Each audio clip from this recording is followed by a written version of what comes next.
toksai pakankamai labai svarbus klausimas, iš tikrųjų, kokį poveikį. Poveikį patį didžiausią daro, tai negatyvų poveikį. Žmogus atėjęs į žemę išmokti suvaldyti ir išvalyti savo negatyvią energiją. Tiesiog pasirinkti, naudoti ir generuoti savyje tik pozityvias energijas. Nepavadinkime ir tėviškas, bet iš esmės tai yra pozityvus. Nes kaip bebūtų, negatyvas pozityvas yra.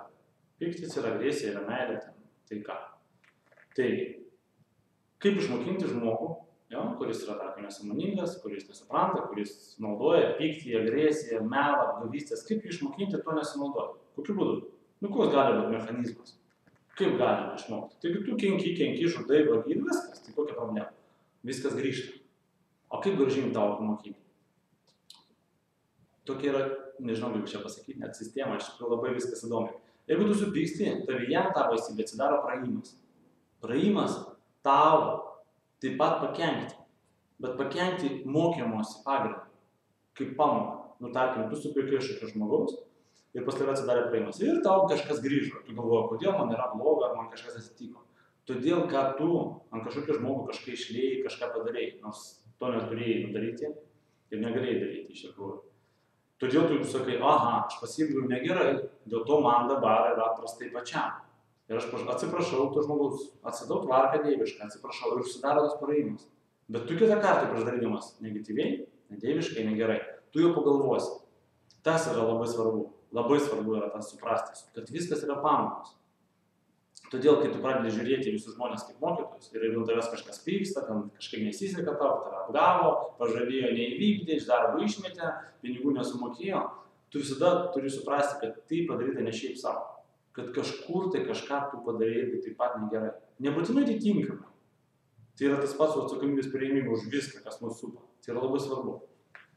Taigi, tai yra negatyvios energijos, o taip jos mums nepasakysiu, kad kenkia. Kenkia tol, kol mes nesąmoningi.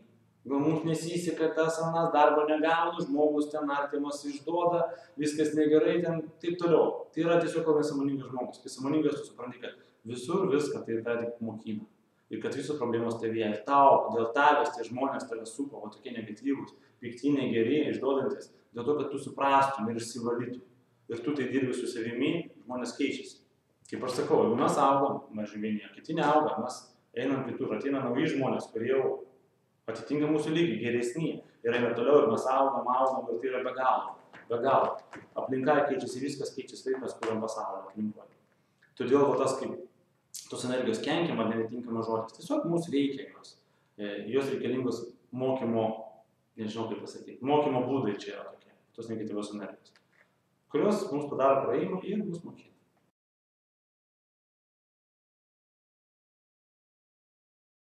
Dualistų, ar kaip pasakyti, dualizmo šalininkų, ar nežinau, čia priešininkų, tas klausimas, jis sako, kad jeigu tu skirstai, negatyvą, pozityvą, tu jau dualumas, o viskas yra vienis.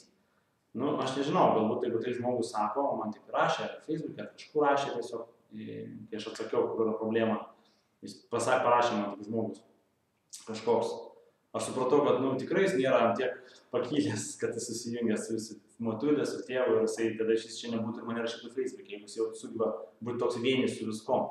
Tai yra neįmanoma. Yra moteris, yra vyras, yra mirtis, yra gimimas, yra diena šviesa, yra karšta, šalta, yra motulė tėvas. Tai yra esmė, tai yra yin-yang, balansas, pusiausvara. Apie kokį mes dualumą šnekame. Tai yra faktas, yra pyktis, yra meilė. Kaip nėra pykčio ir meilės? Tai kaip sako, nieko nėra, tai tik tai kas tik tai.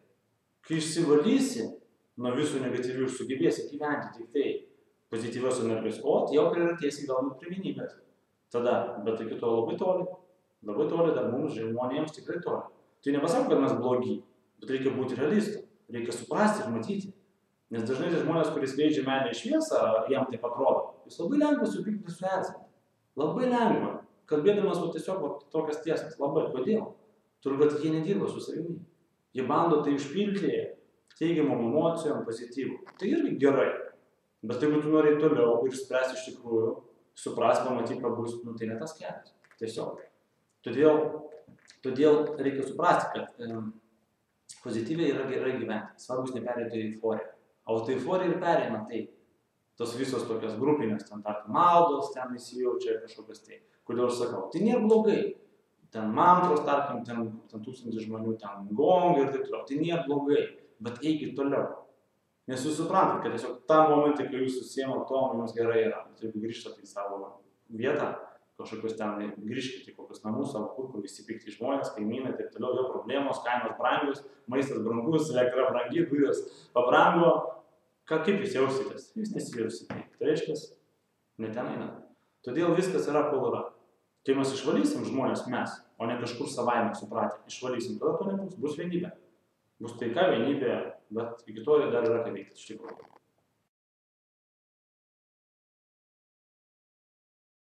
Tai irgi iš tikrųjų svarbus klausimas, dėl to, kad žmonės galvoja, kad jeigu aš nejausiu, aš jau nekalbu apie pyktį kažką dar, nes kitiems būna, kad smagu papykti, paskui nusiramini ir yra kaip gerai, nes tada su kom sulyginti, kaip aš kalbėjau apie tavo euforijos būseną tiesiog, nes čia atvirkščiai, euforijos tai taip yra, o kai pyksti, tarkim, tu va čia nusileidai ir tu vėl kyli į save normalią būseną ramą ir tu gerai jautiesi. Tam, kad vėl tu nori pajusti tą skirtumą, tu reikia vėl supykti būtinai ir vėl grįžti į savo.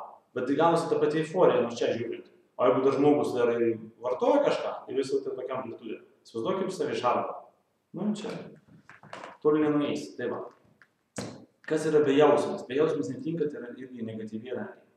Bejausmė, abejingumas, nusivylimas, tai yra negatyvios energijos. Su jom reikia dirbti, mes neturim tai jaustis. Mes turim jausti besąlygiškumą ir priėmimą. Viso ko, kaip yra. Tai yra labai sunku. Tai nereiškia bejausmės. Dabar, kas iš to, kad aš dabar už kažką pergyvenu ten, ar abejingas jaučiuosi, tai man nepadeda, kas yra abejingumas. Jis mus užblokuoja. Mes nenorim padėti kitam žmogui. Tai yra čia gerai, tai aišku, kad negerai. Tai yra esmė, mes save ugdom ir kuo tu esi didesnis, sąmoningesnis, geriau matai, tu gali daugiau žmonių padėti ir paliesti. Ta informacija žiniomis, tada, kada pas tave ateis ir paklaus. Toks kiekvieno žmogaus yra darbas, nes mažai labai yra sąmoningų žmonių. Tai mes turime didinti visi. Ir jūs taip pat didinti, dalintis. Tai yra pagrindinis dalykas. Tai kaip galima tokiam gyvenime būti abejingu? Argi jums nerūpi aplinka supantis žmonės? Kas aplinkoje vyksta darosi? Jums rūpi. Todėl jūs rūpite save tam, kad savo pavyzdžių parodys kitiems, kad kaip gali viskas būti. Abejingumas visiškai netinka. Tinka tik tai besąlygiškumas ir priėmimas. Ir sąmoningas matymas, kas ir dėl ko vyksta. Tada nebelieka nei abejonių, nei nusivylimų, nei pykčio, nei kažką. Tu besąlygiškai priimi žmogų, duodi ir tu esi tiesiog ramus. Laimingas, kai padarai realizuoji save, prasmingai gyveni, kuri tada tau teikia tai džiaugsmą. Nes tu matai, kai duoda kokius rezultatus tavo veikla. Nu, tai viskas ir susidaro. Ko mes siekime?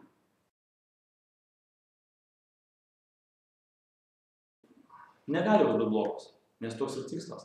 Jas generuoti savyje tik tai jas. Bet gyvendami šiam pasaulyje, tiesiog priimdami koks yra, mes neišvengiamai karts nuo karto pajusime arba ateis iš šono tos energijos. Nes mato tokia esmė. Žmogus ką gali padaryti?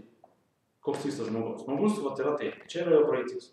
Daug praeities. Jis turi išsivalyti, kad jinai nekabintų ir netemptų. Nes, kad nebūtų karminio atidirbimo, karminių pamokų ar dar kažkokių tai įvykių. Kad jam nekemptų dabar čia pat. Nes būna sėdi namie, žodžiu, tai mėnesį sėdėk, vis tiek tai susirgi, tai kažkas paskambina sunervuoja, tai kažkas ateina, tai kažkas mašiną padangą nuleidžia, tai, tarkim, jo. Tai kaip dabar, tai aš nieko nedarau, tai yra praeitis. Reikia ją išvalyti, suprasti, kas ten buvo padaryta negerai, viską sutvarkyti. Ir šią momentę su mumis jau niekas neatsitinka. Bet, ar mes galime būti pakabinti būsinoje ir nieko neveikti, užšaldyti kažkokie? Ne, mes einam. O jau kaip mes einame ateitį, mes jau kūrėm kažkoks veiksmus daro. Ir ateina į mūsų gyvenimą dar ir kiti žmonės, su kuriais mes irgi turim ką veikti. Ir todėl nuolatinis darbas ir vyksta. Todėl bus visi kažkokių įdomių žmonių, kurie galbūt kažkas supys, vėl pamokins kažką. Nes matot, kaip yra, kaip veiki, kurie tavo gyvenimas keičiasi. Tu vėl gali sustoti, viską išvalyti, sunarkyti ir vėl. Bet dabar tu negali, žmogus turi augti visada. Jis negali būti tokia būsenai stovėti. Ir vėl eina. Tai reiškia, aš manau, kad tikrai nebejokit, kad išeisite po laimės būseną ir jums nieko nereikės. Iki to labai toli ir nemanau, kad žemė tarp žmonių gyvendami yra tai manoma. Tiesiog jumise tai negeneruosis, tai ateis iš išorės. Bet jūs su to sutvarkysit ir tokiu būdu padėsit tiem žmonėms. Įsivaizduojat, žmogus ar jūsų pyksta, ar jūs nereaguojat, priimat jį. Jam nebetiks, to yra pykti. Jūs jau 50%, galima sakyti, pusę iš savo pusės, negeneruodami to, atgal jam atsakydami to. Jūs nuimat. Jūs jam padedat, o tai mes padedam. Įsivaizduokit, kaip jūs patinka žmogus, kuris yra realizuoja save puikiai, kūrė, duoda pavyzdį, yra geras, protingas, sveikas, gražus. Nu, jūs norite tokiu būti. Nu, būkite tokiais kitiems. Tai toks irgi dalykas yra labai svarbu. Tai yra vienas svarbiausių dalykų. Savo pavyzdžių. Mes ugdome kitus.